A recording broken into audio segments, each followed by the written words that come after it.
transmitieron el mensaje, la prensa sensacionalizó, mayor reportaje. Ahora sus hijos dolidos formaron la oposición y siguen haciendo bulla por radio y televisión, en coro buscando dar otra matriz de opinión, queriendo cegar al pueblo con su manipulación.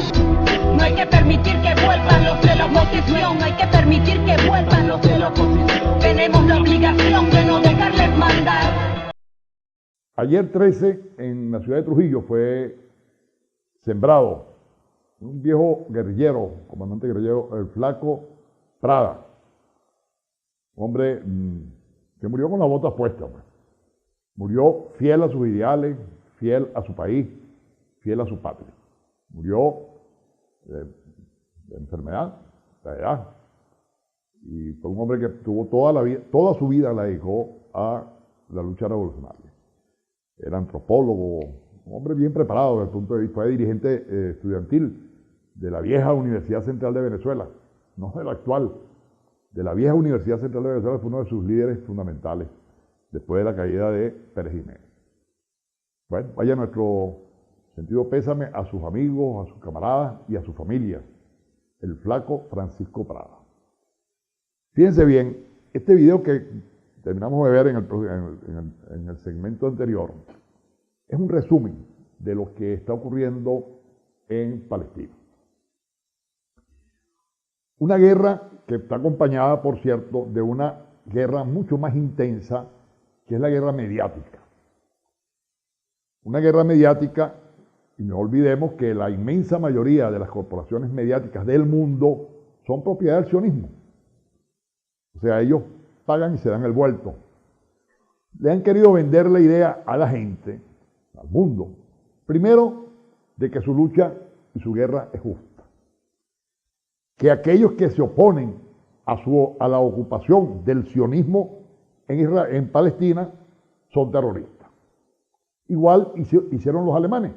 Cuando Alemania ocupa Francia, por ejemplo, o Polonia, lo primero que hace es declarar terrorista a todos aquellos patriotas de esos países que se oponían a la ocupación nazi.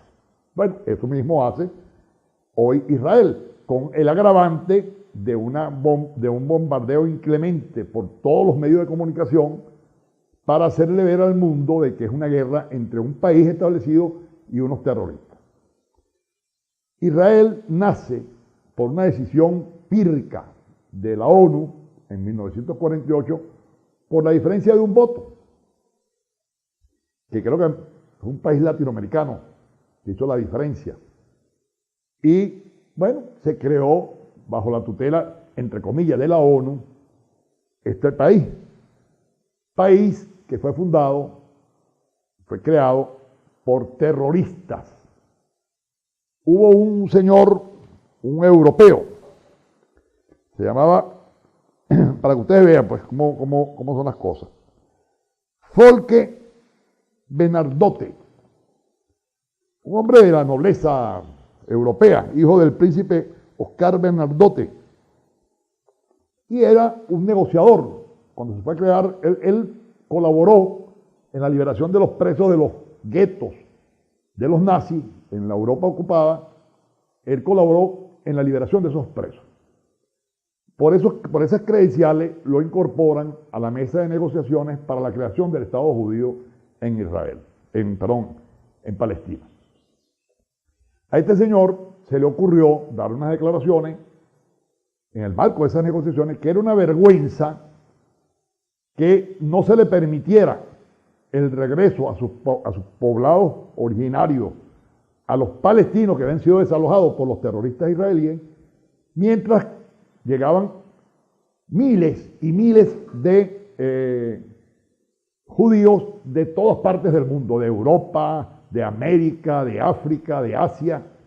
Entonces él consideraba que eso era una inmoralidad. Bueno, lo asesinaron. Poco antes de que se declarara la creación del Estado judío, el Hotel Rey David en Jerusalén era base de la ONU, tenían las oficinas ahí. El gobierno inglés, de ocupación inglés, tenía sus oficinas y sus instalaciones gubernamentales en ese hotel.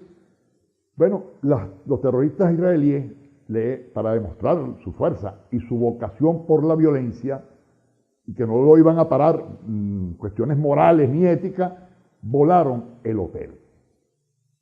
En una operación de alto calibre, pues. Esto, por supuesto, atemorizó a los ingleses y dieron paso a la creación del Estado palestino según los intereses, perdón, el Estado de Israel, según los intereses de los sionistas.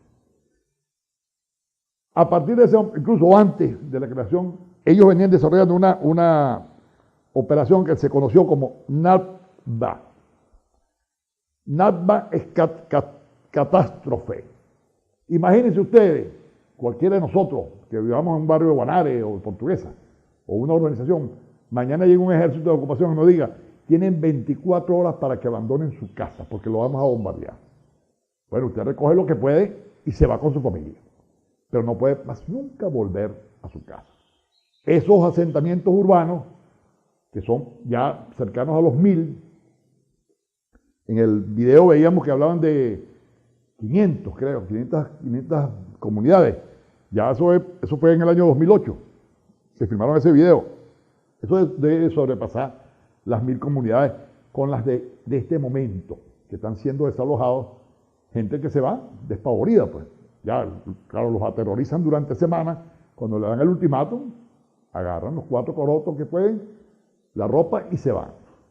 Bueno, después llegan los bulldozers y llevan eso a tierra arrasada. O sea, no dejan un ladrillo sobre un ladrillo. ¿A objeto de qué? Bueno, primero borrar de la memoria de los palestinos de que hay en algún momento hubo una comunidad de los pueblos originarios. Y después, no solamente para evitar el retorno, sino para borrarle el imaginario popular a los palestinos que allí en algún momento existió una comunidad palestina. Hay un sitio, varios poblados que fueron arrasados de esta manera y construyeron un gran bosque. Y en ese bosque hay unas plazas. Y una de esas plazas le pusieron el nombre, ensuciaron el nombre del libertador Simón Bolívar, colocándole su nombre. Para tapar un genocidio, usan la imagen y el nombre del libertador Simón Bolívar. Nuestro comandante eterno, Hugo Chávez, en el año 2012, rompió relaciones con Israel, los sacó prácticamente a patadas de nuestro país, al embajador y a sus funcionarios, cuando desarrollaron aquella operación criminal, genocida, conocida como plomo fundido, donde usaron armas químicas prohibidas, claro, con la complicidad de la ONU y por supuesto con la complicidad del gobierno yanqui y los gobiernos de la Europa sumisa, la Europa, bueno, que también son víctimas pues, del imperio norteamericano. A Alemania le acaban de robar su oro. Ahorita, hace apenas un mes, el gobierno norteamericano, ante el reclamo de la señora Merkel de que le devolvieran su oro, que lo tenían depositado en Estados Unidos, le dijeron, no, oro no hay. El oro no aparece, se lo robaron. Por eso, Estados Unidos, sin ningún tipo de complejo y sin problema alguno, apoya un holocausto con el pueblo palestino. Holocausto, oigan muy bien, porque el holocausto no solamente fue lo que le hicieron a los judíos en la Segunda Guerra Mundial, que no fue solamente a los judíos. En el holocausto, en la Europa de la época de nazi, ahí asesinaron comunistas, homosexuales, gitanos, dirigentes sindicales, ¿no? Todo el que no compartía el ideal nazi era simplemente liquidado. Ese holocausto que ocurrió en Europa en los años 40, 30, 40, hoy se está viviendo en Palestina. Es un holocausto. No es otra cosa sino un holocausto. Y la Franja de Gaza es un gran gueto donde hay millones de seres humanos sobreviviendo, porque a veces no tienen ni agua potable, le quitan la luz, lo que decía el video. Pues. Vamos a ir un corte y regresamos con más de temas para el debate. No hay que permitir que vuelvan los de la oposición, no hay que permitir que vuelvan los de la oposición. Tenemos la obligación de no dejarles mandar.